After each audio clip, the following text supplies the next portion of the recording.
ԽՍՀՄ-ի տարիներին մարդասպանների թիվը եղել է շատ։ Նրանք գործել են առանձնակի դաժանությամբ, չեն իմացել ոչ մի սահման։ Այսօր խոսելու ենք ԽՍՀՄ տարիներին Մոսկվայում բնակվող հայ սերիական մարդասպանի մասին, ով Մոսկվայի բնակչությանը ահուսարսափի մեջ էր պահում։ Բայց մինչև թեմային անցնելը կխնդրեմ չմոռանաս բաժանորդագրվել ալիքին, կիսվել մեկնաբանություններով եւ տարածել տեսանյութը։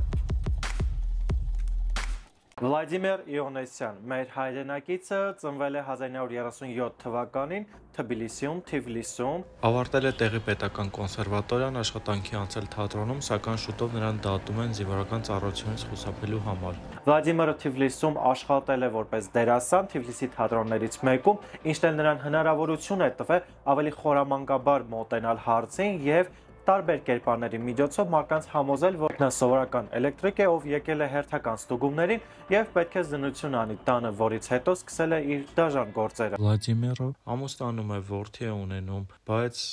հայտնում է վատ շրջապատում ու կրկին դատվում, այս անգամ կողոպուտի համար։ Կնոջ հորդորով մեկնում են Օրենսբուրգ հետագա խնդիրներից խուսափելու համար։ Իոնեսյանն աշխատանքի հասնում երաժշտական կոմեդիայի թատրոնում, որտեղ ծանոթանում է մի պարուհու հետ, ում սիրահարվում է եւ լքելով իր ընտանիքը սիրուհու հետ մեկնում է Մոսկվա։ Ինչպես արդեն նշեցի, նա ներկայանում էր որպես էլեկտրիկ էլեկտրոցանցի աշխատակից, լարեր ստուգելու նպատակով այց էր կատարում տարբեր բնակարաններ։ Կարող էր խոշտանգել, նրանց դանակահարել մի քանի անգամ, խեղդամահ անել կամ ուղղակի ձեռքին պատահած որևէ իրով հարվածել նրանց մինչև մահ։ Իոնեսյանի առաջին զոհը Մոսկվայի Բալթյան փողոցում բնակվող 12-ամյա Կոստանտին Սոբոլովն էր։ Այդ տղայի սպանությունից հետո նա մեկնում է մեկ այլ քաղաք, որտեղ նույնպես շարունակում է սպանությունները։ Օրեր անց նույն քաղաքում նա հարձակվեց 15-ամյա Գալինա Պետրոպավլովսկայի վրա, 19 հարված հասցնելով նրան։ Բնականից ծարավ թաշկինակ եւ 90 ռուբլի, աղջիկը հրաշքով կենդանի մնաց ու նկարագրեց հանցագործին։ Որքան է, որ նա փորձում էր իր դերասանական խաղով եւ արտիստիզմով տարբերվել, ստեղծել այնպիսի կերպար, որը դժվար հասանելի լինի, ոստիկանները չկարողանան նրան գտնել, սակայն հունվարի 8-ին սպանեց 46-ամյա մի կնոջ, կացնի 20 հարված հասցնելով։ Կնոջ տնից նա գողացավ հեռուստացույց եւ քանի որ օրը ցերեկով էր կատարել սպանությունը եւ կողոպուտը, տեսնողները շատ էին, ֆիքսեցին բեռնատարը, որով նա հեռացավ դեպքի վայրից, ապա դիմեցին ոստիկանություն։ Ոստիկանները գտան բեռնատարի վարորդին, բեռնատարի վարորդից ճշտեցին նա որտեղ է գնացել,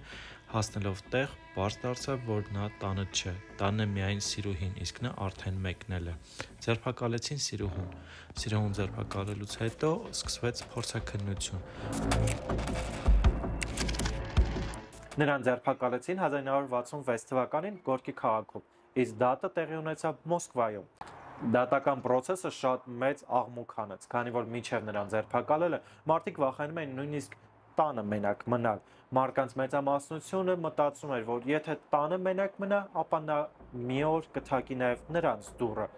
Դատի ժամանակ նա փորձում էր արդարանալ, առաջ բերելով հետևյալ փաստարկները։ Դրանք չեն եղել սպանություններ պլանավորված, դրանք եղել են զուտ կողոպուտներ, բայց երբ որ տանտերը սկսել է դիմադրել, ես ցավոք սրտի նրան սպանել եմ, քանի որ չեմ ցանկացել, որ նա դիմի ոստիկանություն եւ ես կարողանամ մի փոքր հացի գումար վաստակել այս կողոպուտի միջոցով։ Վլադիմիր Իոնեսյանը դատի ընթացքում չընդունեց իր մեղքը։ Նա հակված էր այն կարծիքին, որ ինքը ոչ մի հարցում մեղավոր չէ։ Նա չի փորձել ոչ մեկին սպանել եւ որ նա անմեղ է։ Սակայն պատկան մարմիններն այդպես չէին կարծում։ Նրանք գիտեին, որ այս ամենը պլանավորված է եւ որ նա հանդիսանում է ամենավտանգավոր սերիական մարդասպաններից, ով եղել է ԽՍՀՄ տարիների ընթացքում։ Դատի վերջում պարզ էր արդեն գնդակահարություն։